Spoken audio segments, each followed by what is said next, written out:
إن الحمد لله نحمده ونستعينه ونستغفره ونعوذ بالله من شرور أنفسنا وسيئات أعمالنا من يهده الله فلا مضل له ومن يضلل فلا هادي له وأشهد أن لا إله إلا الله وحده لا شريك له وأشهد أن محمدا عبده ورسوله اللهم صل وسلم وبارك وانعم على سيدنا وإمامنا وقدوتنا محمد وعلى آله وصحبه وسلم تسليما كثيرا. أما بعد السلام عليكم ورحمة الله وبركاته. Chères sœurs, chers frères, barakallahu fikum d'être présent aujourd'hui à ce nouveau live qui fait partie d'une série qu'on consacre aux maisons d'Allah. Ces maisons effectivement qu'on chérisse et auxquelles on tient du plus profond de notre cœur parce que c'est des endroits d'adoration et d'évocation. C'est des endroits qui sont dédiés à l'adoration d'Allah subhanahu wa ta'ala. On a effectivement débuté ce live, pardon, cette série de live en parlant de l'histoire de la mosquée, effectivement, de tout ce qui est spécificité de la mosquée. Et la fois dernière, on avait fini effectivement d'évoquer les mérites de ceux qui fréquentent les mosquées, de ceux qui viennent à la mosquée par amour et par pure sincérité, qui viennent pour Allah subhanahu wa ta'ala, pour effectivement adorer le miséricordieux. Et on a parlé et on a mis en évidence effectivement la grande générosité, immense générosité d'Allah subhanahu wa ta'ala vis-à-vis de ceux qui l'adorent et ceux qui sont sincères envers lui. Et parmi ceux-là, ce sont les prieurs, ceux qui prient Allah subhanahu wa ta'ala, ceux qui se dirigent vers les mosquées pour adorer Allah subhanahu wa ta'ala. Du coup, aujourd'hui, ce cours-là, on a voulu effectivement le dédier au comportement qu'on devrait avoir vis-à-vis des mosquées depuis effectivement la sortie, depuis qu'on sort de chez soi, en se dirigeant vers la mosquée, en voulant effectivement, en ayant cette intention d'aller prier dans la mosquée, quel comportement, comment se comporter, comment effectivement, quelle posture avoir, comment s'habiller, qu'est-ce qu'on doit faire effectivement. Là, on va aller un peu plus dans le détail en termes d'attitude et en termes de comportement, en termes effectivement de tout ce qui est surrogatoire, tout ce qui est une sunna de celui qui se dirige vers la mosquée, et aussi comment se comporter à l'intérieur de la mosquée. C'est quelque chose qui est important aussi, à la fois sur la bienséance, le bon comportement, et aussi toutes les adorations qu'on peut faire à l'intérieur de la mosquée, comment les faire. C'est important effectivement de montrer à nos spectateurs, à téléspectateurs, ceux qui nous regardent aujourd'hui, leur montrer effectivement quelles sont les spécificités de la mosquée par rapport à la prière, effectivement qu'on peut la faire chez soi. Tout en mettant en évidence l'importance de prier à la mosquée et le grand mérite de prier à l'intérieur de la mosquée. Effectivement, je remercie Cheikh Mahmoud Barakallahu fi de nous avoir accordé de son temps pour détailler, pour aller plus en amont sur ces questions-là. Barakallahu fik, Cheikh. Allah yarfik, Mohamed. Jazakallahu khayran. Du coup, alhamdoulilah, en sortant effectivement de chez soi, on a parlé des mérites importants. Qu'est-ce que doit faire effectivement celui qui va se diriger à la mosquée en partant de chez soi? Bismillah, alhamdulillah, wa salatu wa salam ala rasulillah. Il faut se rappeler que c'est un cadeau divin. Combien de gens sont cloués, je dirais, chez eux, occupés par des futilités, entre la télé et le restant, et n'arrivent pas, se disent, je fais la prière. Or, comme tu l'as si bien dit, choisir Allah, c'est choisir ses maisons, c'est les aimer, etc. Donc, il a accordé aux gens qui fréquentent, on l'a vu la semaine dernière et la semaine d'avant, les mérites des gens qui fréquentent les mosquées. Donc, ce sont les hôtes d'Allah qu'il accueille de la meilleure des façons. Donc, je pense qu'il faut d'abord psychologiquement se sentir aimé par Allah, invité. Et donc, à partir de ce moment-là, comme l'a dit, comme le faisait le prophète sallam, notre mère Aïcha, radiallahu ta'ala anha, un hadith que les femmes d'aujourd'hui aiment beaucoup, à savoir quand on ne veut pas faire la vaisselle, quand on veut pas... Ah non, le prophète sallam, il cousait lui-même ses sandales, et il rapiéçait ses habits. Oui, mais il y a le reste. Hein. C'est que dès qu'il entendait l'appel à la prière, il abandonnait tout et il allait vers les mosquées. Donc je pense qu'il faudrait que la mosquée soit au centre des préoccupations. On y vit ce qu'on y vit, mais il faudrait vraiment que l'on prévoie. Souvent, on se fait piéger par le temps, par le travail, par ceci, cela. Donc, je pense que vraiment, il faudrait qu'on se prépare déjà psychologiquement pour savoir qu'il y a une chose, peut-être la meilleure des choses de la journée qui va se passer, c'est ma prière, c'est mon comme on a dit la semaine dernière, c'est mon voyage vers Allah, mon voyage. Donc, chaque pas enlève des péchés, l'autre pas élève un degré. Donc, c'est une occasion qu'Allah m'offre et je ne veux pas la rater. Voilà. Il se peut que, comme l'a dit le prophète sallam, entre deux personnes qui sont mortes, un en tant que martyr et l'autre juste un an après, c'était deux frères à Médine, et il lui dit, ils disent que Allah fasse que tu rejoignes ton frère. Le prophète dit, oh non, c'est qu'il est la distance entre les deux, celui qui est mort martyr et celui qui vient de mourir un an après, elle est plus grande que celle qui sépare le ciel de la terre. Ils disent comment ça? Il dit, mais est-ce qu'il n'a pas fait tant de prières, tant de jeûnes, tant de ceci, cela? Donc tout moment qui passe, notamment en faisant du bien, comment vivre plus longtemps, ça je pense qu'il faut vraiment que ça reste en tête, c'est une occasion qui ne va pas revenir avant le jour du jugement dernier. Par conséquent, je pense que c'est vraiment important de réaliser que ce moment-là, qui prend peut-être un quart d'heure, peut-être une heure, peut-être un mois, qui est un moment, c'est peut-être le meilleur moment de la journée. Et donc quand on le réalise, on s'y prépare, et la meilleure des choses, c'est vraiment de faire les ablutions avant de venir, plutôt que non mais c'est pas grave, je vais le faire. Non, c'est pas grave, je vais le faire à la mosquée. Non, les hadiths souvent que tu nous as rappelés, les autres fois, souvent c'est celui qui fait les ablutions, qui quitte chez lui avec les ablutions. Souvent, il y a ça avec. Je ne dis pas qu'ils ne sont pas valables pour autre chose, mais le prophète insiste. Celui qui fait ses ablutions, bien fait ses ablutions chez lui, qui sort de chez lui, etc. Donc il faut faire les ablutions à la maison, sauf si des accidents peuvent toujours arriver. Si on n'a pas le temps, on craint de rater. Mais logiquement, on devrait se préparer psychologiquement et ensuite, matériellement, commencer par les ablutions. Donc, qui déjà, c'est le début de la fête, dans la mesure où Allah, au travers de tout ce que l'on fait comme ablution, tout ce que l'on lave, Allah nous enlève des péchés. Donc, qu'on a fait par les mains, par les pieds, par le visage, donc le nez et la bouche et les yeux, etc. Donc il y a déjà tout cet aspect, je pense, qui est important, de bien prendre son temps, de faire les ablutions sans pour autant traîner ni gaspiller. Ce n'est pas notre objet. Peut-être qu'on aura l'occasion de détailler ça, mais c'est faire les ablutions chez soi et ensuite donc de porter des habits qui sont présentables. Donc ce n'est pas venir en pyjama parce que c'est le matin, personne ne me voit. Oui. Allah te voit. Et donc est-ce que tu te présenterais à ton beau-père, surtout avant la demande de mariage? Parce qu'une fois qu'on est marié, souvent, on n'insiste pas. Mais au moins, quand je veux me présenter à quelqu'un, si je suis invité chez quelqu'un que je pense important, à qui je vais faire une demande, comment je vais m'habiller? Il ne s'agit pas, bien entendu, de dépenser, d'aller chercher son costume ou d'aller chercher un habit de marque. Ce n'est pas ça. Mais Allah subhanahu wa ta'ala nous dit de prendre donc, la meilleure libas. Voilà. Tout à fait. Fikul masjid. Vis-à-vis de chaque fois qu'on va chez Allah, on se considère comme invité, comme on l'a si bien dit. Et donc, le minimum, c'est de porter les habits qui sont propres, les meilleurs qu'on ait. Exactement, parce que c'est effectivement très important c'est Allah qui de dit bien ça. S'habiller, pas s'habiller, parce qu'on le voit, parfois les gens ils viennent à la mosquée, habillés effectivement porte comment, et ils sont parfois des habits sales, des habits du travail, même si effectivement des fois ils n'ont pas le temps. Mais quand même, quand alhamdoulilah, on apprend du temps, il faut se préparer. Et quand tu le dis, c'est comme tu l'as si bien dit, on est l'invité d'Allah subhanahu wa ta'ala, on y va, c'est une occasion importante. Et quand on va dans une occasion importante, certainement, on va se préparer pour cela. Et donc, c'est Allah qui dit, zina, c'est la beauté. C'est ça. Donc, elle est intérieure, certainement, puisqu'il dit, khairul libas taqwa. Donc, c'est avant tout la piété qui est le meilleur habit. Mais Allah dit quand même, et c'est une façon de remercier Allah, que de sortir avec les meilleurs des habits qu'on a, que de se faire voir pour que les gens voient les bienfaits d'Allah sur nous. Exactement. Voilà. C'est pas de la publicité pour Allah, il n'en a pas besoin.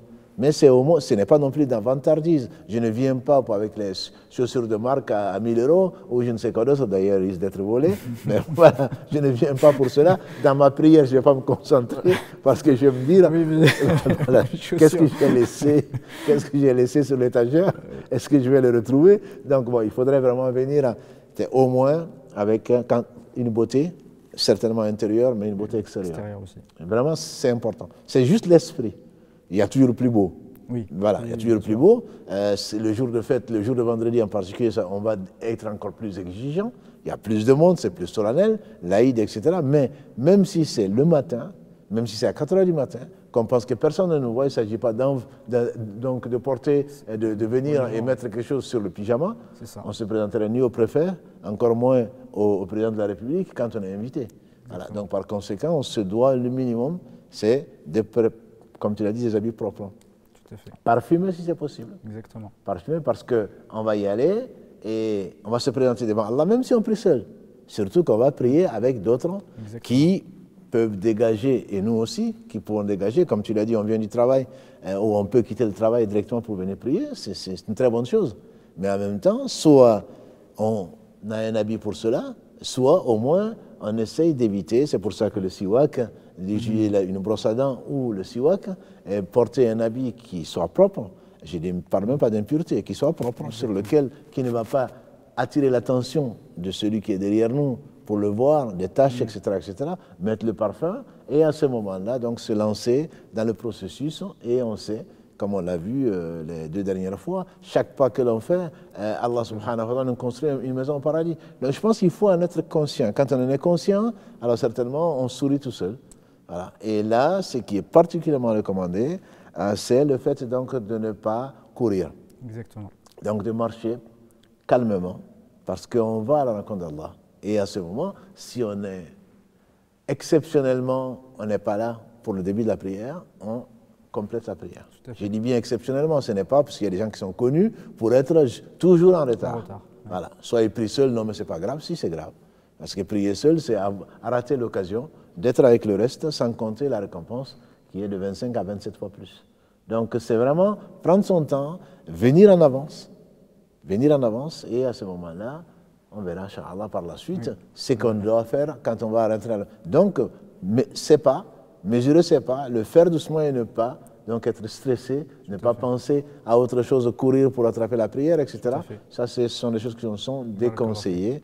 On va venir on n'a plus d'haleine, on va venir en train de respirer fort alors que les gens sont en train de faire la prière, et forcément, en tout cas en été ou autre, on aura de la sueur, etc., etc. Donc il faut s'y préparer, venir un peu à l'avance, et comme ça, pour dégager l'esprit, mais également, et sur la route, bien entendu, c'est l'occasion ou jamais de continuer à faire des écrans. Ça, je pense qu'on l'oublie souvent peut-être. On est toujours, surtout quand on vient en voiture, on va écouter ceci, on va écouter cela, ou alors on est au téléphone. Non, je pense qu'on va vers la maison d'Allah.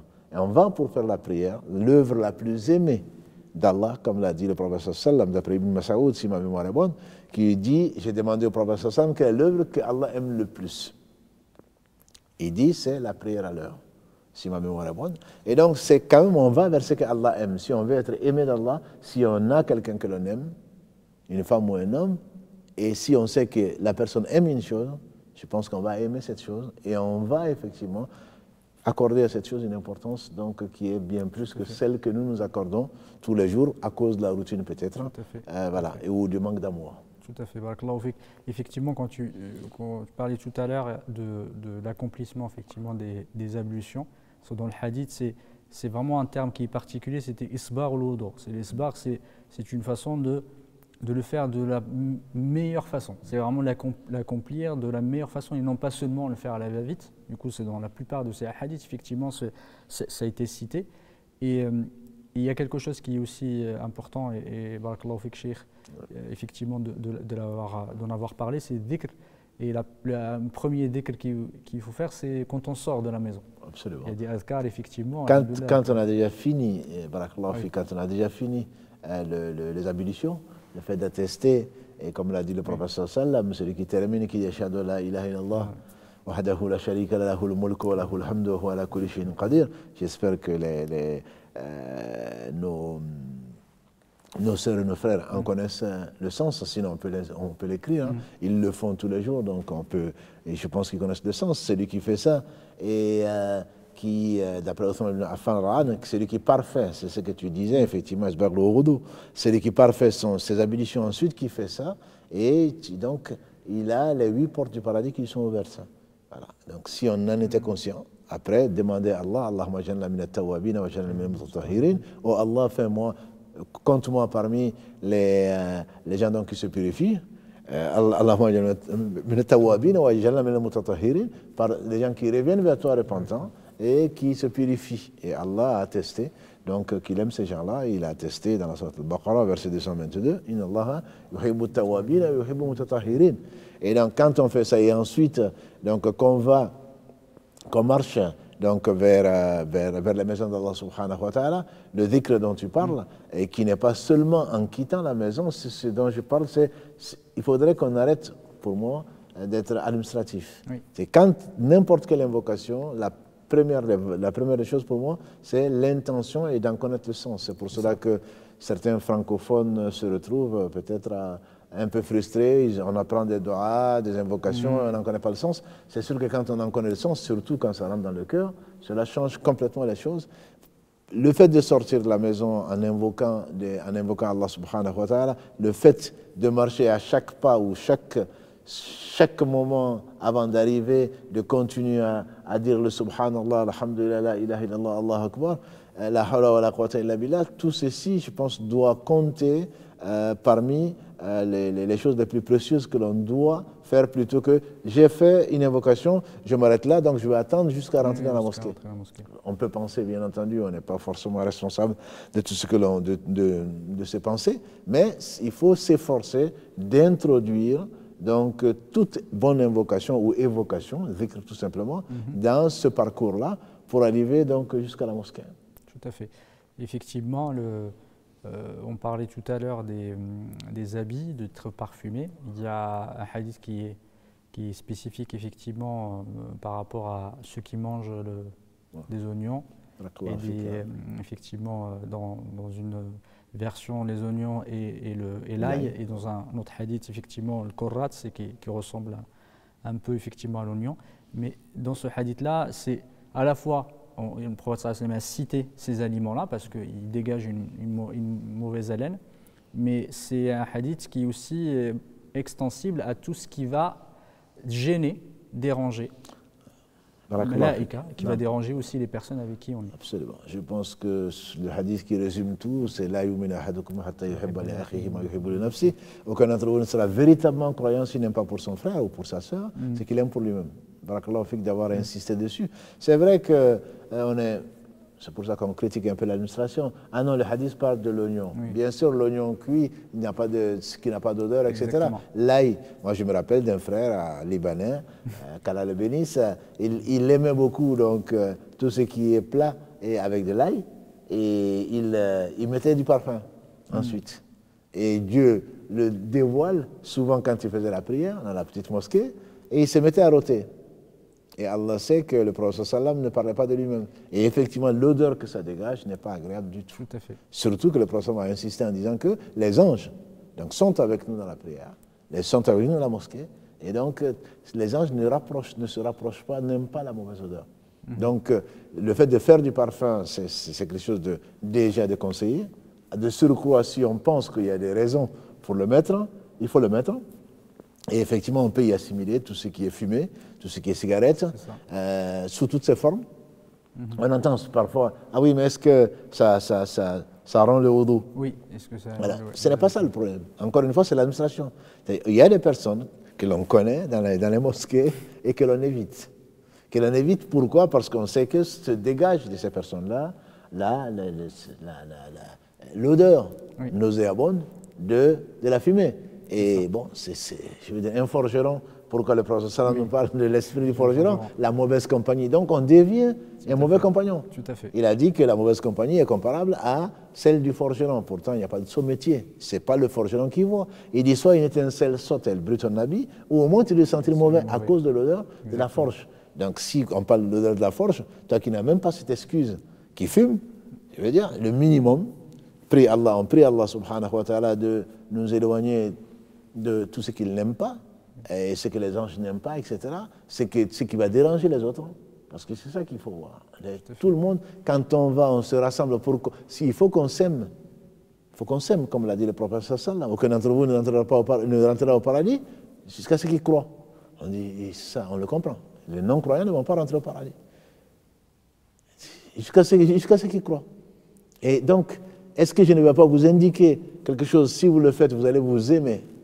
Ils ont dit, Bala, ya Rasulallah, il dit, Afshu salam balnakum, passez-vous le salam. Mais quand on vient, le simple fait de parler on sent à quelques mètres la mauvaise odeur de la personne. Bon, peut-être que nous, on n'en est pas conscient parce qu'on est malheureusement habitué à ça. Oui, ça. Mais bon, par pudeur, les gens ne diront pas, mais tu sens mauvais. Mais je te dis, je t'assure, Mohamed, il y a des personnes, quand on les voit, on essaie de s'éloigner pour ne pas rester à côté d'eux. Comment tu veux alors que cette fraternité se développe, cet amour? On vit pour la même chose. La chose la plus importante, pour nous en tout cas, à ce moment-là, et il faut absolument éviter de gêner les autres d'une façon ou d'une autre, et particulièrement la mauvaise haleine, comme tu l'as dit, sauf quand c'est pour le jeûne, comme l'a dit le prophète sallam, par celui qui détient l'âme de Mohammed sallam, la mauvaise haleine du jeûneur, ce n'est pas le jeûneur qui a fumé avant, bien sûr, la mauvaise haleine du jeûneur est plus aimée d'Allah que le meilleur parfum, donc qui est le musc. Donc, à part ces et même là, on peut toujours utiliser le siwak ou d'autres choses. Voilà. Oui, mais en fait, la particularité, on va un petit peu dévier par les façons scientifiques. Sur l'ail, il a une particularité, c'est effectivement, ce n'est pas une question de se brosser les dents ou autre, parce que les particules odorantes, elles passent dans le sang. Et ensuite, en fait, elles passent effectivement, le sang circule et arrive aux poumons. Du coup, c'est en respirant, effectivement, c'est directement les poumons qui dégagent effectivement à la respiration l'odeur. Et du coup, on peut faire tout ce qu'on veut. C'est la respiration. À chaque fois que la personne respire, même par le nez, on sent l'odeur en fait de l'ail et elle est très persistante. C'est vrai. C'est pour cette raison-là. Du coup, que le siwak, la brosse à dents ou autre, ça ne change rien. Le parfum aussi, quand tu as parlé tout à l'heure, quand on mange de l'ail, il y a une hikmah. Non, c'est sûr. Il ne sortait pas de Polytechnique, mais tout à fait. Allah lui a révélé ce qu'il lui a révélé. Non, tu fais bien de le dire, parce que souvent, non, mais ça c'était avant, mais si je faisais ceci, si je faisais cela, le problème c'est qu'on ne te demande pas grand-chose, on te dit de t'abstenir. Tout à fait. Ce n'est pas un effort qu'on te demande, on te dit juste de t'abstenir. Donc, ou alors tu choisis. Comme le dirait l'autre, tu choisis. Soit tu manges de l'ail et tu viens à la prière, soit tu viens à la prière en commun. Exactement. Voilà, il suffit juste de faire le bon choix et ensuite tu pourras profiter des deux. Exactement. Voilà. Donc c'est... Barakallahu fik d'avoir fait ce rappel-là et ça me fait rappeler effectivement des personnes qui peuvent arriver des fois, voilà, des chaussettes malodorantes, effectivement ils viennent à la mosquée comme, alors pire que parfois ils arrivent comme si effectivement la mosquée n'avait pas cette sacralité-là, il n'avait pas cette importance et ils gênent les gens, effectivement ils laissent des mauvaises odeurs sur les tapis, parfois on prie, on met sa tête, effectivement ce sont des mauvaises odeurs et c'est gênant parce que c'est le moment le plus important où il faut qu'on soit concentré. Il y a le khushu', effectivement il faut éviter tout élément perturbateur et c'est en faisant attention, c'est pas seulement pour nous, c'est pour les autres. Et comme tu l'as si bien dit, c'est qu'on gêne les autres et tout ce qui va les gêner. Je trouve que vraiment c'est très important ça. Si tu insistes dessus, que c'est très important, au point que dans certaines mosquées, je ne sais pas si tu as vu, il y a des photos et il y a des affiches avec les chaussettes. Voilà. Il faut enlever les chaussettes. Bon, on n'ira pas jusque-là, mais je pense que changer de chaussettes tous les matins, il ne s'agit pas de toutes les 5 fois par jour, mais au moins, est-ce que... Bon, comme tu dis, on se prosterne. C'est là où on est le plus proche d'Allah subhanahu wa ta'ala. Et que s'il n'y a pas de mètre entre les gens, et si l'exiguïté, surtout le vendredi, ou les prières où on a beaucoup de... C'est vrai qu'on n'arrive plus à respirer, on n'a qu'une envie, c'est de se relever. Alors que c'est ça le moment où on est le plus à l'aise, puisqu'on est le plus proche d'Allah subhanahu wa ta'ala. Je pense qu'il faut sans obliger les gens à enlever les chaussettes, mais si nous-mêmes, on sait vraiment que les chaussettes n'ont pas été changées ou qu'elles sont pas malodorantes, je pense le minimum, et Allah le sait, il nous y a fait penser, le minimum c'est de les enlever et de rentrer sans, en espérant que les pieds ne sentent pas aussi mauvais que cela. Alhamdulillah, jazakallahu khayran. Effectivement, le fait d'arriver avec sakina ou al-waqar, comme a dit le prophète, c'est cette tranquillité et cette respectabilité qu'il faut, s'obliger à nous-mêmes. Effectivement, il faut qu'on s'impose cette respectabilité quand on vient à la mosquée, parce qu'on vient à la maison d'Allah subhanahu wa ta'ala. Et au-delà, effectivement, du côté administratif, il faut à chaque fois quand on fait quelque chose, c'est de prendre du recul et se dire pourquoi, effectivement, Allah subhanahu wa ta'ala nous a demandé de faire ça. Et pour quelle raison? Ce n'est pas que de l'administratif, c'est effectivement quand on vient, on se prépare. Et on se prépare, on va à la maison d'Allah subhanahu wa ta'ala, il faut être dans un état d'esprit, une préparation. Quelqu'un qui va courir, comme tu as dit, qu'il arrive, il est à bout de souffle, il est tellement fatigué, il ne va pas bien accomplir la prière. C'est vraiment très important, c'est comme un sportif, effectivement, il se prépare. Et nous, pour quelque chose de si important, on se prépare aussi pour y aller, pour être dans les meilleures conditions pour rencontrer Allah subhanahu wa ta'ala. C'est sûr, la respectabilité dont tu parles, je pense que c'est là, c'est vraiment l'exemple type, mais c'est partout. Moi, j'ai coutume de dire, si tu veux être respecté, respecte-toi. Si tu veux vraiment être... Quand on voit quelqu'un qui est toujours, disons, propre, toujours, qui vient tranquillement, qui ne dérange pas les autres, ni par sa voix, ni par sa façon de s'asseoir, ni quoi que ce soit, la personne est respectée, naturellement, parce qu'elle se respecte. Et c'est imposé, c'est pas qu'elle n'a pas envie de parler, c'est pas parce qu'elle n'a pas envie de faire rire, simplement elle se respecte. Donc quand on se respecte, on est respecté. Et quand on n'est pas respecté, qu'on se pose la question de savoir pourquoi. Exactement, barakallahu fik. Et effectivement, quand on, alhamdoulilah, il y a les azkar dont tu as parlé, et quand on arrive à la mosquée, quand on s'approche effectivement de la mosquée, et quand on va rentrer, il y a des éléments dont tu as parlé la semaine passée, c'est qu'on arrive, on commence par le pied droit. Absolument. Pour rentrer. Le prophète alayhi salam commençait toutes les bonnes choses, il a commencé par le côté droit, et effectivement on rentre par le pied droit, on dit donc Bismillah, c'est comme ça qu'on commence pour toute bonne chose. Voilà, Bismillah, Bismillah, Alhamdulillah, wa salatu wa salam ala Rasulillah, Allahumma salli ala Muhammad, Allahumma aftahli awwaba rahmatika. Donc on loue Allah subhanahu wa ta'ala après avoir commencé par son nom, on le loue, s'il est digne de louange. Le Alhamdulillah, ça remplit la balance. On n'a pas conscience. La balance, le jour du jugement dernier. Le simple fait de dire Alhamdulillah, ça va, Alhamdulillah. Mais on ne sait même pas qu'on est en train de dire une chose dont on aura besoin le jour du jugement dernier. Ça remplit la balance. Wa salatu wa salam ala Rasulillah, qui serions-nous si on n'avait pas eu cette faveur d'Allah subhanahu wa ta'ala de nous envoyer le meilleur des hommes. Donc prier sur lui, c'est Allah, prier sur lui, ses anges aussi. Il n'a besoin de rien, mais Allah nous associe à cette prière-là.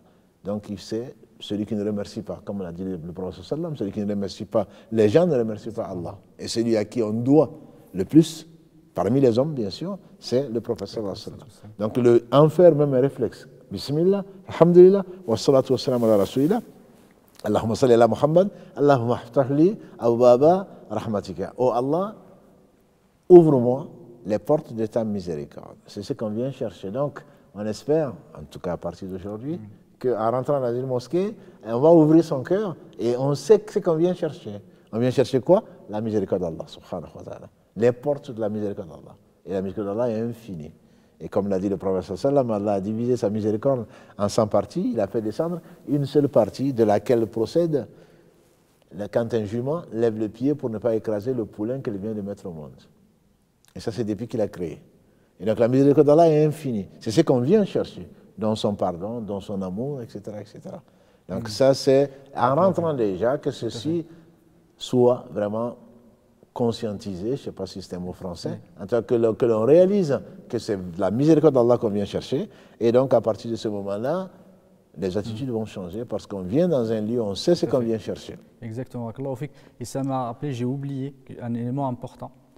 C'est qu'à un moment, le fait de sortir de la mosquée dans l'intention d'y aller, on commence à être dans l'état de prière. C'est comme si on était en prière, effectivement, dans le hadith du prophète fi salat, et dans le hadith du prophète l'interdire effectivement tashbik al-asabi', le fait de croiser les doigts à ce moment pendant la prière, et aussi pendant ce moment où on va à la mosquée, quand on revient, c'est en état de prière. C'est pour ça qu'effectivement c'est important, cette respectabilité, cette tranquillité, parce qu'on est en train de prier Allah subhanahu wa ta'ala. C'est comme si on n'est pas encore dans la prière, mais effectivement le prophète sallam a comparé cet état-là comme si on était en prière. Du coup, c'est important de le garder en tête quand on va à la mosquée.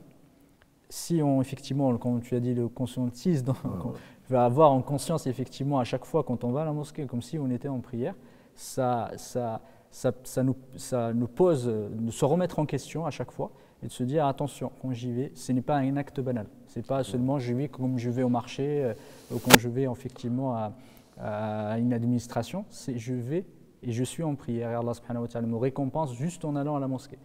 C'est une miséricorde infinie. Oui, Ce sont des détails pour certains, mais en fait c'est tellement important. Parce qu'en effet, quand on sait qu'on est en prière sans être en prière, comme l'a dit le Prophète sallam, le tawaf c'est comme la prière, sauf qu'on parle, etc. Donc là on peut parler, on peut dire, mais on n'est pas vraiment dans la prière voilà, solennelle. Néanmoins, on est compté comme si on était en prière. Exactement. Et compté comme si on était en prière, ça veut dire que les bonnes actions sont comptées, ça veut dire qu'Allah nous rajoute donc de tout ce dont on a besoin et beaucoup plus que cela. Donc ça, effectivement, je pense qu'il faut en être conscient. Barakallahu fik. Et effectivement, le fait de rentrer, tu as dit, il y a un dhikr, le fait de sentir quels sont effectivement, de se remémorer quel est le sens, c'est important. Vraiment, c'est pas que l'administratif, c'est pas je commence, je dois dire ça, je dois dire ça, je dois dire ça. Si je le dis, effectivement, c'est que comment dire, j'essaie de comprendre pourquoi je le fais et dans quel sens je le fais. Et quand j'arrive, quelle est pour vous la première chose de toute façon à faire quand on arrive à la mosquée? Le prophète alayhi salam a dit ne vous asseyez pas sans faire 2 rak'ah. Donc bien entendu, dans l'esprit de ce que tu as dit tout à l'heure, c'est-à-dire il faut éviter de gêner les gens. Et malheureusement, les gens qui... C'est sûr, le hadith il dit il faut faire 2 rak'ah. Donc ce n'est pas un souk, ce n'est pas au marché où on ne prie pas, en tout cas pas au milieu des gens. Ce n'est pas son salon où on vient, on s'assoit. On vient dans une maison d'Allah, on présente ses respects, on fait ses éloges à Allah subhanahu wa ta'ala. Donc on se doit de ne pas déranger les gens, si possible comme faisaient les compagnons du prophète sallam, derrière une sutra, donc qui peut être un pilier de la mosquée. Et j'ai dit, si la mosquée n'a pas autant de piliers que ça, au moins le périmètre, parce que passer devant quelqu'un qui prie, le prophète alayhi salam, il a dit, s'il savait ou si vous saviez la gravité de passer devant quelqu'un qui est en train de parler à Allah subhanahu wa ta'ala, couper ce dialogue-là, passer devant quelqu'un, il dit, ils auraient attendu 40. Oui. Si ma mémoire est bonne, il n'a pas dit ni 40 ans, ni 40. Tout à fait. Donc c'est quelque chose de grave. On aurait attendu 40. Donc pour éviter à tes frères, inconsciemment, de perturber la prière et de mériter donc la colère d'Allah subhanahu wa ta'ala, mieux vaut se mettre toujours derrière un pilier ou au moins définir son espace, donc une sutra, définir son espace sacré et qui reste sacré, que personne ne doit donc franchir et quand on est en prière. D'ailleurs, le prophète sallam nous a précisé que cette sutra, donc c'est l'espace sacré et que si quelqu'un veut passer, on l'empêche, on le signale en fait. Ce n'est pas, on ne va pas l'empêcher physiquement parce qu'on n'est pas concentré, mais juste on signale à la personne, tu n'as pas vu, mais je suis en train de parler à Allah. La personne, généralement, elle s'arrête. Mais si la personne insiste, comme l'a dit le prophète sallam, combattez-le. Oui. C'est-à-dire, on va l'empêcher parce que c'est un Satan. Il est animé à ce moment-là, même s'il voit une place, comme malheureusement les gens qui viennent en retard, ils voient une place là et ils veulent le premier rang, mais le problème c'est qu'ils vont enjamber les autres rangs, ils vont gêner les autres rangs. C'est pour cela que souvent, comme on a vu la semaine dernière par rapport au Ramadan et par rapport au vendredi, c'est souvent le hadith dit et qui n'enjambe pas les gens, qui ne sépare pas les gens. Donc quand on rentre, effectivement, on fait 2 rak'ahs et donc 2 génuflexions. Et celle qui est obligatoire, bien entendu, c'est la Fatiha et une sourate qui souvent c'est Kafirun, 109 et Ikhlas dans la 2e raka. Mais bon, on peut, après la Fatiha, légère également. On ne va pas rester non plus parce que c'est la mosquée, parce que tout ce qui est surrogatoire doit être le moins ostentatoire possible. Donc ne pas rester dans le sujoud pour qu'on pense, pour qu'on dise de nous ceci et cela, ne pas faire son recours au point que tout le monde se dit « Ah mais il est mort ou pas ?» Alors il est resté dans cette position-là, voilà. Donc bon, Satan rentre dedans, puisque les gens sont là souvent, en tout cas de l'embellir, il ne faut pas l'embellir pour les gens. Donc il faut alléger, et en tout cas c'est l'attitude qui est conseillée, l'alléger, donc 2 rak'ahs légères, et à ce moment, si on peut la faire, parce qu'il y a de la place devant, ce serait mieux. Et s'il n'y a pas de place devant, on peut se mettre, on fait une sutra. Et ensuite, une fois qu'on a fini ça, on essaye de se préparer. Et les meilleures places, comme on sait, ce sont les places de 2 devant, le premier rang, et à droite.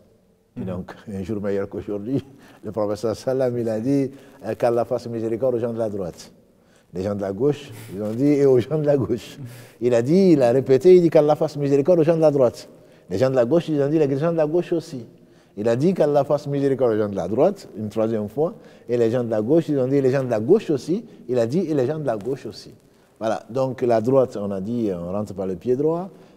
C'est tout ce qui commençait, tout ce qui était bien, il commençait par le côté droit. Donc là aussi, Allah aime ce côté droit-là et qui a une faveur particulière. Et donc mieux vaut venir tôt également et ne pas venir, bien sûr, quand tu dis, quand on perd le souffle et tout ça, à perdre d'haleine, c'est parce qu'on est en état. Il faut venir tôt, prendre une place, la meilleure des places possibles, sans séparer les gens. Et il y a toujours de la place, alhamdoulilah. On essaye donc d'être devant, au premier rang, ou au rang les premiers rangs, si le premier rang est complet.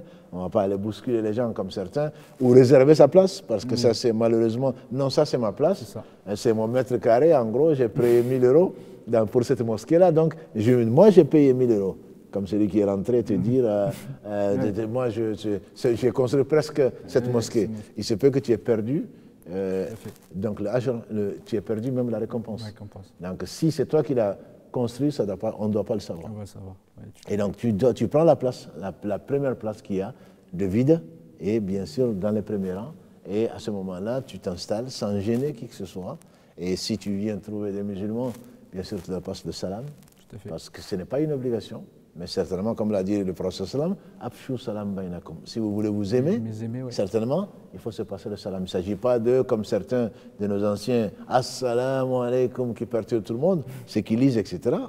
Au moins les voisins, on n'est pas non plus obligé, comme les gens le font aujourd'hui, de donner la main, en Covid ou non Covid.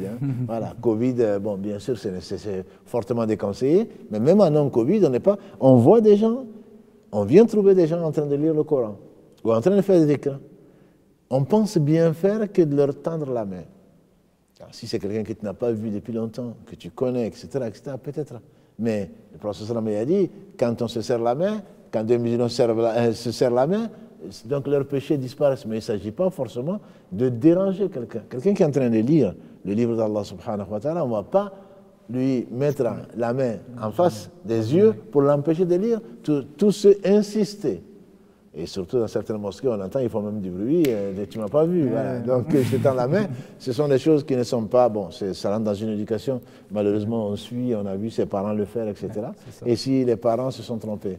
Donc c'est vraiment le bon sens. C'est le bon sens. Est-ce qu'on comme on a dit le hadith, est-ce qu'on aimerait qu'on nous perturbe en est en train de lire ou en train de faire qu'on est occupé? Donc il faut respecter l'autre, qui va te respecter. Et quand il a fini, peut-être, tu lui dis salam alaikum, tu lui fais un sourire, ça te fait autant de bonnes actions, plutôt que de forcer, parce que il est venu, et je suis venu, je lui dois ceci ou je lui dois cela. C'est vraiment le bon sens, mais le bon sens, ça s'éduque aussi. Tout à fait, jazakallahu khairan. Quand on parlait des deux génuflexions, les deux rak'at, celui qui rentre à la mosquée, et l'iqama a déjà effectivement commencé. Est-ce qu'il prie? Effectivement, il se dit, voilà, je dois faire les deux rak'at, c'est obligatoire. Est-ce qu'il prie quand même ou il se prépare à la prière? C'est sûr que quand on arrive à l'iqama, d'ailleurs, généralement, c'est qu'on est en retard. Mais bon, là, on entrait, il n'y avait pas d'adhan, il n'y avait pas d'appel à la prière, et encore moins l'appel solennel, donc il y a l'iqama pour dire. Si on rentre et qu'il y a l'iqama, il n'y a pas d'autre prière que la prière qui est obligatoire. On rejoint la prière obligatoire. Et comme l'a dit le professeur, est-ce qu'il y a deux prières? C'est-à-dire que deux prières qui ont été annoncées. Quand on vient trouver les musulmans, même si on a déjà prié d'ailleurs, il est fortement conseillé de prier à nouveau avec eux, parce que c'est le groupe. Et la baraka est avec le groupe. Rester, alors que les autres sont en train de prier, c'est comme si on ne faisait pas de la même religion, qu'on n'avait pas le même Seigneur, etc. etc. Donc, que dire alors? Je viens, ce qui est les deux rakas sont une sunna très renforcée. Le professeur m'a dit, il a insisté, ne vous asseyez pas avant de faire deux rakas. Même qu'il était sur le mimbar et que quelqu'un est rentré et il lui a dit, fais deux rakas ou prie. Et donc, bon, il y a des divergences, bien sûr, entre les Malikis et les autres. On va peut-être revenir dessus, en disant que non, c'est parce que, surtout c'est un hadith qui est connu, la semaine d'après il est venu, c'était un vendredi, il lui a dit, prie. Et la troisième fois à nouveau, troisième vendredi, il a dit, prie.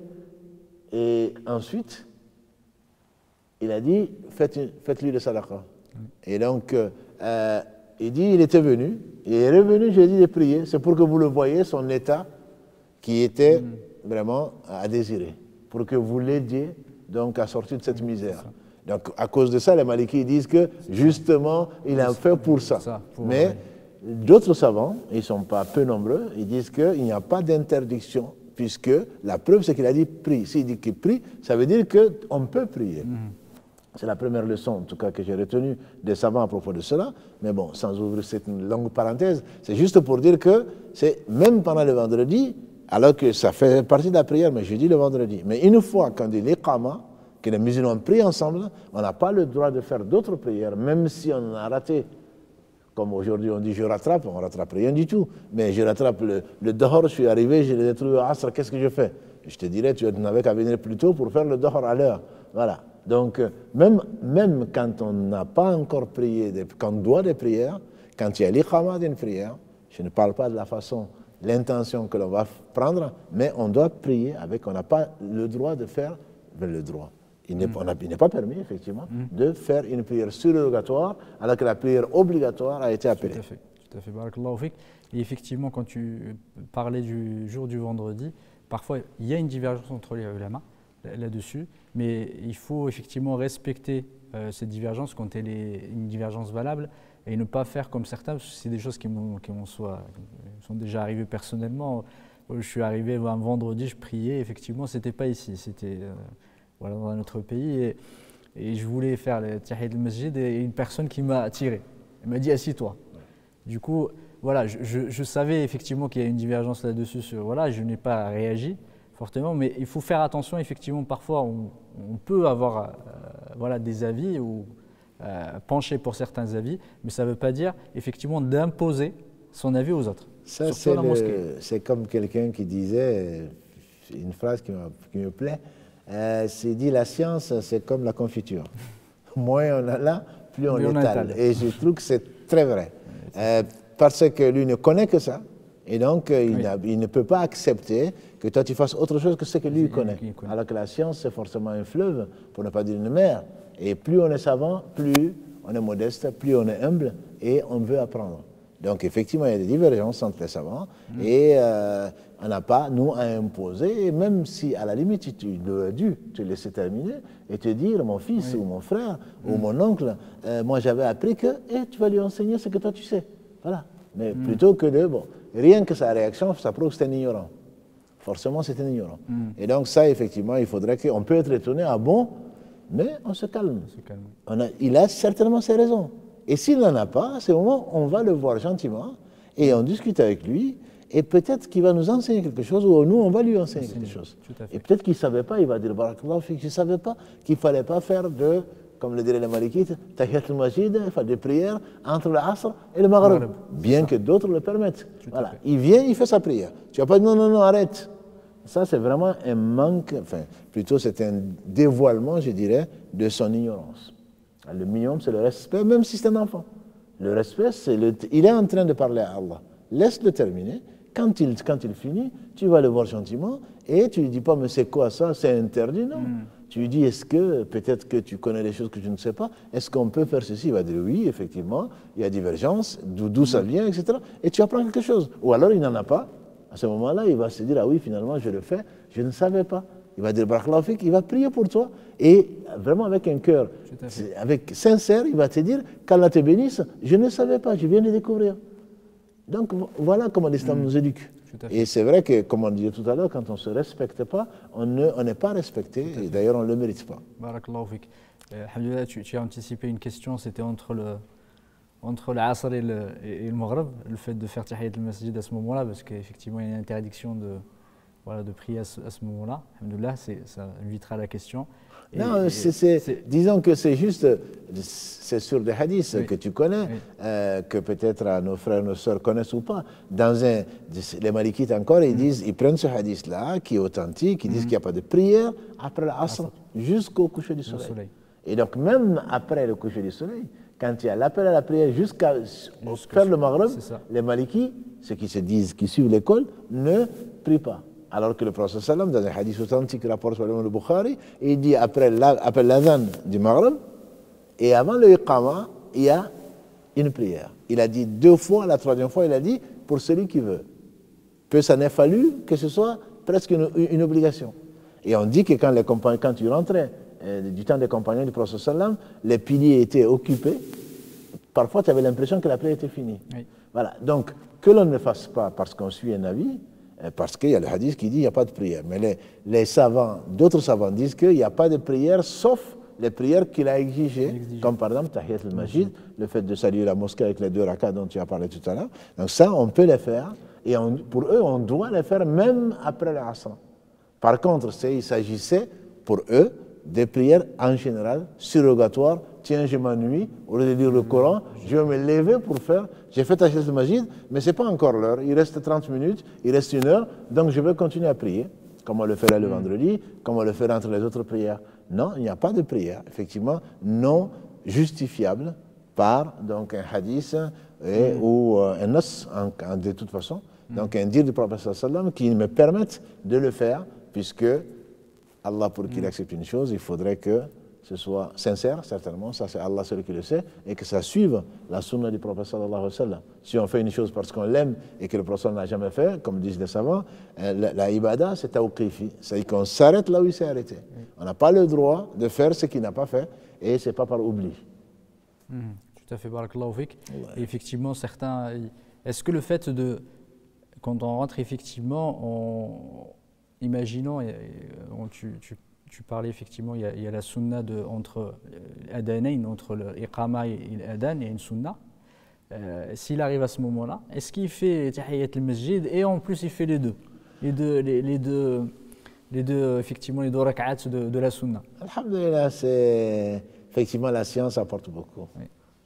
La science apaise le cœur et la science permet de récolter, comme aujourd'hui dans ce monde, 2 en 1, 3 en 1, voilà, pour peu, on fait, comme l'a dit le prophète, voilà quelqu'un qui a fait peu, il a eu beaucoup. Donc, quand on rentre et qu'il y a l'adhan, ce qui nous est conseillé, c'est de ne pas prier et de répéter les paroles de l'adhan. Et donc, celui qui répète les paroles du mu'adhin, donc du muezzin, il a la même récompense que le muezzin. Plutôt que quand tu ne sais pas, tu viens, eh bien moi, je n'ai pas fait les 2 tahiyyas. Effectivement, je n'ai pas fait Tahiyat al-Masjid. Donc, je vais le faire.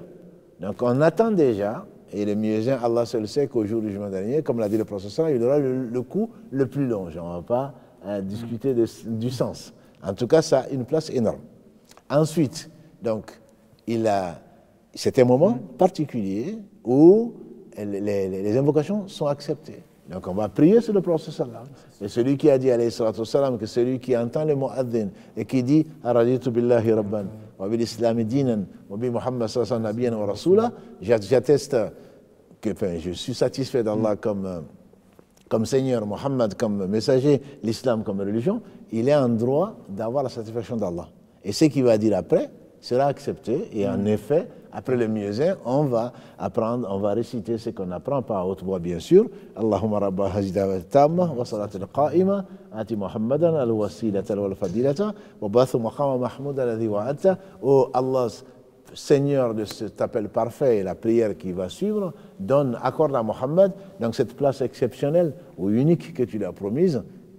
Innaka la tukhlifu al-mi'ad, certains rajoutent ça.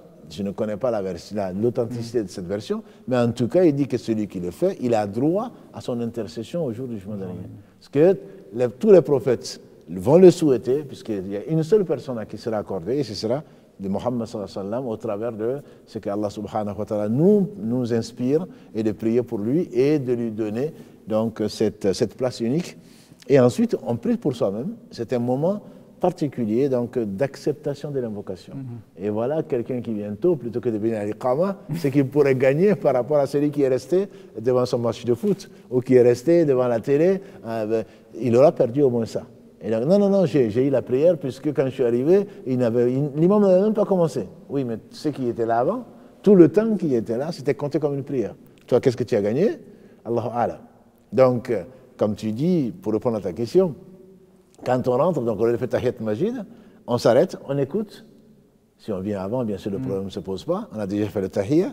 Donc, les 2 rak'ahs, on va les retarder et on va avoir la double intention de faire les deux rak'ahs, puisqu'il a dit entre les deux adhan, les deux appels à la prière, il y a une prière. Donc cette prière, on va la combiner avec la prière qu'on devrait faire avant de s'asseoir. Pourquoi? Parce qu'il n'a pas dit qu'il fallait faire obligatoirement cela. Il a dit ne vous asseyez pas avant de faire une prière. Donc puisqu'on ne s'est pas assis, on est resté debout à répéter ce que dit le muezzin, à ce moment quand on va prier, on aura respecté et obéi à son ordre de ne pas s'asseoir et en même temps on aura prié ce qu'il a conseillé de prier à ce moment bien précis qui est le moment, qui est un des moments d'acceptation des œuvres. Et ça c'est deux choses et on pourrait avoir 3 en 1, 4 en 1, ça dépend du cas. Barakallahu fik. Et effectivement, quand tu parlais tout à l'heure de quand on rentre, effectivement, c'est le fait de passer le salam. Malheureusement, beaucoup aujourd'hui, on ne passe le salam que aux gens qui connaissent. Et effectivement, c'est une façon de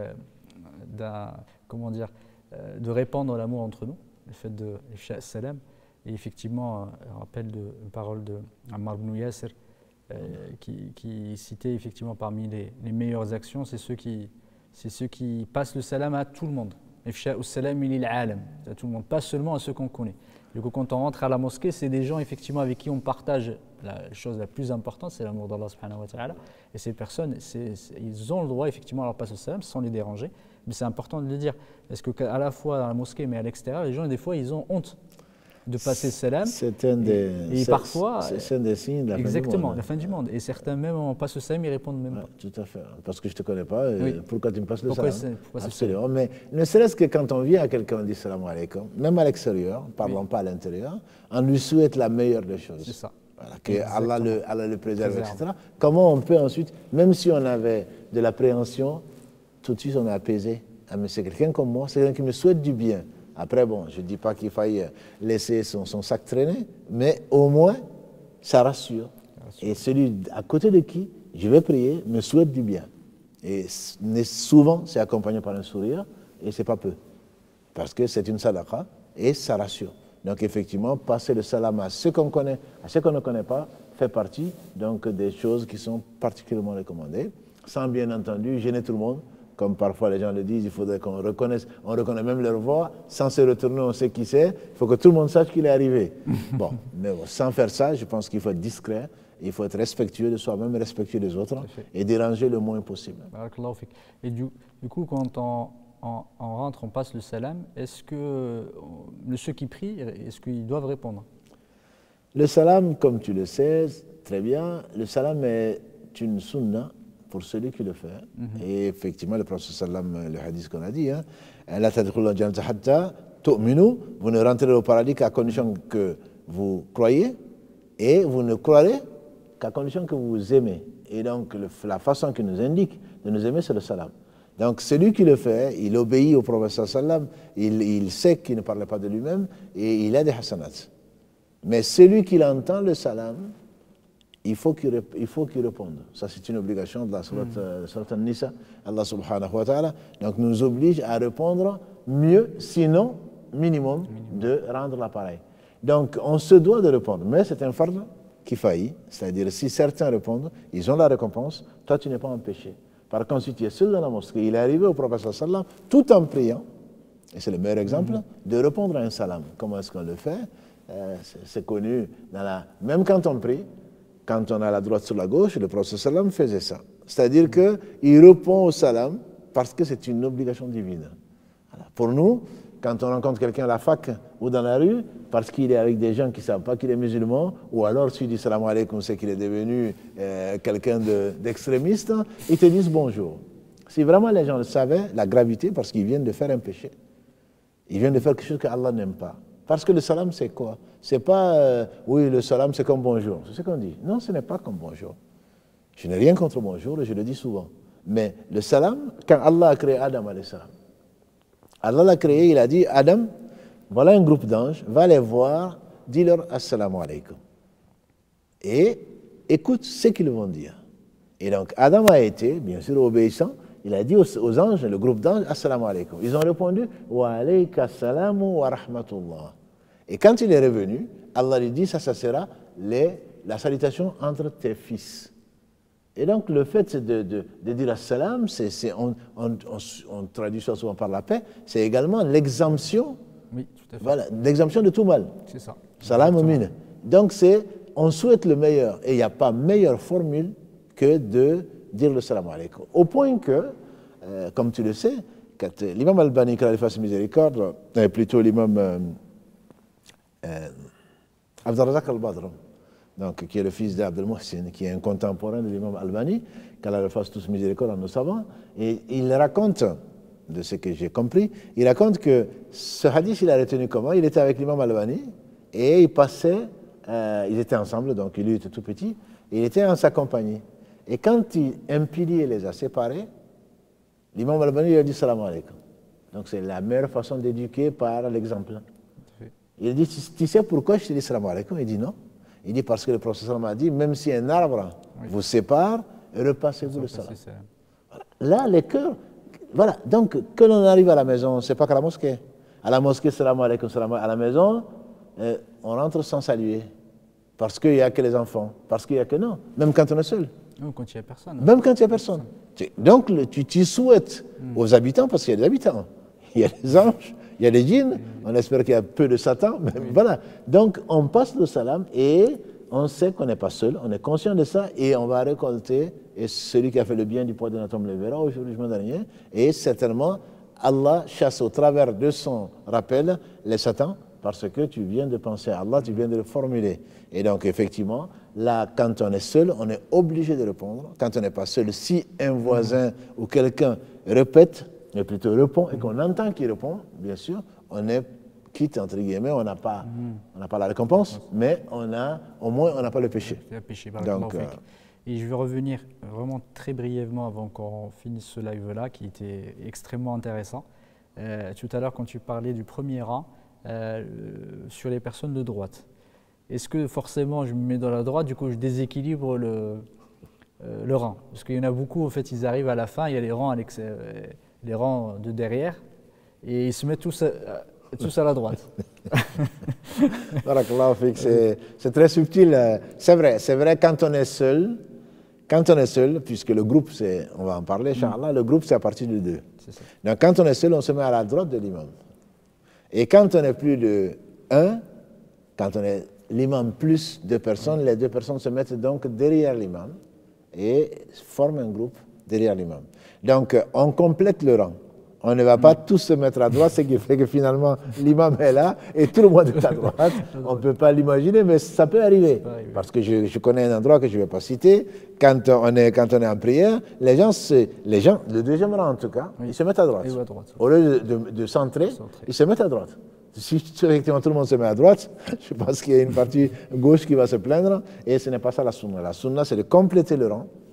Il faut que le rang soit complet, comme les anges le complètent, comme l'a dit le prophète sallallahu alayhi wa sallam, et le premier, et ensuite, si on veut vraiment être à droite, c'est pas parce qu'il n'y a plus de place à droite qu'on va former un deuxième rang à gauche, on va continuer la ligne jusqu'à la fermer, et ensuite, le rang, on va le compléter à partir du milieu, d'après certains, d'autres disent à partir de la droite, mais toujours est-il qu'on ne va pas former un nouveau rang tant que le premier rang n'est pas complet. Il n'est pas complet, barakallahu fik. Et alhamdoulilah, on continuera effectivement au live prochain les règles et le bon comportement à l'intérieur de la mosquée, et aussi évoquer toutes ces adorations qu'on peut faire à la mosquée. Jazakallahu khairan effectivement pour toutes ces explications et cette lumière en fait effectivement qu'on met sur certains aspects que parfois on oublie, et on le fait parfois par tradition, parce qu'on a vu certains le faire. Ce qui est malheureusement le cas de plusieurs de nos frères et nos sœurs, c'est qu'ils ne se renseignent pas, ils ne cherchent pas la science. Et c'est bien de le faire effectivement par mimétisme ou par voir les gens faire, mais ce n'est pas suffisant. Ce n'est pas suffisant malheureusement. Et on se rend compte beaucoup qu'on fait beaucoup d'erreurs, parce qu'on regarde les gens faire, mais ce n'est pas pour autant la façon de faire, parce qu'il faut effectivement qu'on suive les plus savants d'entre nous. D'ailleurs, voilà. je te suggère peut-être de faire pour nos auditeurs une série de vidéos pour notamment voir des choses à ne pas faire, parce que bon, malheureusement, comme tu dis, on hérite de beaucoup de choses et elles ne sont pas forcément toutes bonnes. Barakallahu fik. Jazakallahu khairan. Et avant de clôturer ce live, il y a le moment tant attendu, celui, Inch'Allah, de l'énigme. Du coup, si tu peux introduire effectivement la réponse. Alhamdulillah, l'énigme, cette fois-ci, n'a pas été facilitée forcément, mais je m'attendais à ce que les gens l'aient. Il y a un certain nombre de frères et de sœurs qui l'ont eu. Donc, c'était une séparation entre deux mondes merveilleux, donc, qui se ressemblent, qui sont semblables, mais qui sont si différents. Et en fait, il s'agissait donc de la séparation entre l'eau salée et l'eau donc douce.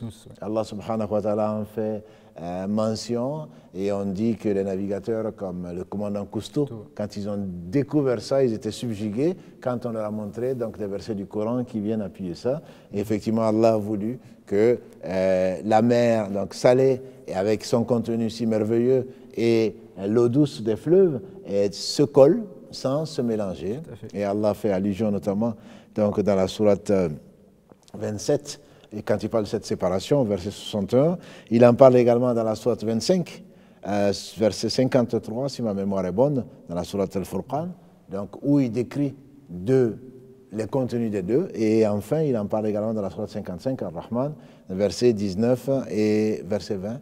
Donc, c'était l'énigme. Je félicite ceux qui ont répondu positivement et je félicite également ceux qui ont cherché et qui n'ont pas trouvé.